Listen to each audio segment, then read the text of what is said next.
যে তারে নিজে হাতেই জবাই করে ইরা জাহান্নামে যাবে। আর 15 দিন হয় নাই স্বামী মারা গেছে, আবার এই 15 দিন বাদে ছেলেটা নিয়ে এরকম আমরা ফাঁসি চাই, আমরা ফাঁসি চাই, আর কিছু চাই না।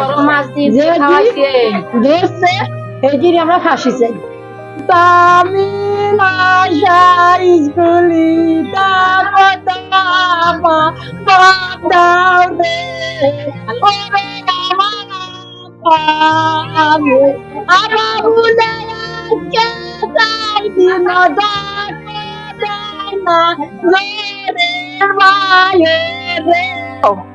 ভাইয়া বাড়ি আসো, ভাত খাবা না?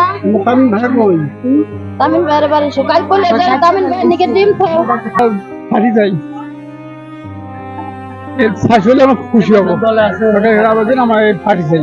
এই ফাঁসি হলে তখন আমরা মনের একটা বুঝ পাবো। তার কারণ শিশু বাচ্চা, ওর জন্য এই পৃথিবীর লোক কাঁদতেছে, ওর জন্য পৃথিবীর লোক কাঁদতেছে, বুঝছেন? খুব মানে আঘাত পাইছে। ওর কি শত্রুতা ছিল? শিশু বাচ্চা, ওর নিয়ে মারার কি দরকার ছিল? চাই। আর ওগার গুরু চ্যালেঞ্জ তো সব আছে, সব ধরতে হবে, দুনিয়া ছাড়া করে দিতে হবে। ওগার ফাঁসির হুকুম চাই। চোরাইছিল, এইবার ওরে ফোন দিয়ে আনা নাই, একাই আইছে। ছিল হলো এই যে সুজন গাবারি টুকু তালুকদের, এবারে কোনো কাজ নাই, কাজ নাই দিয়ে ওরে তারা দেওয়া হয়েছে।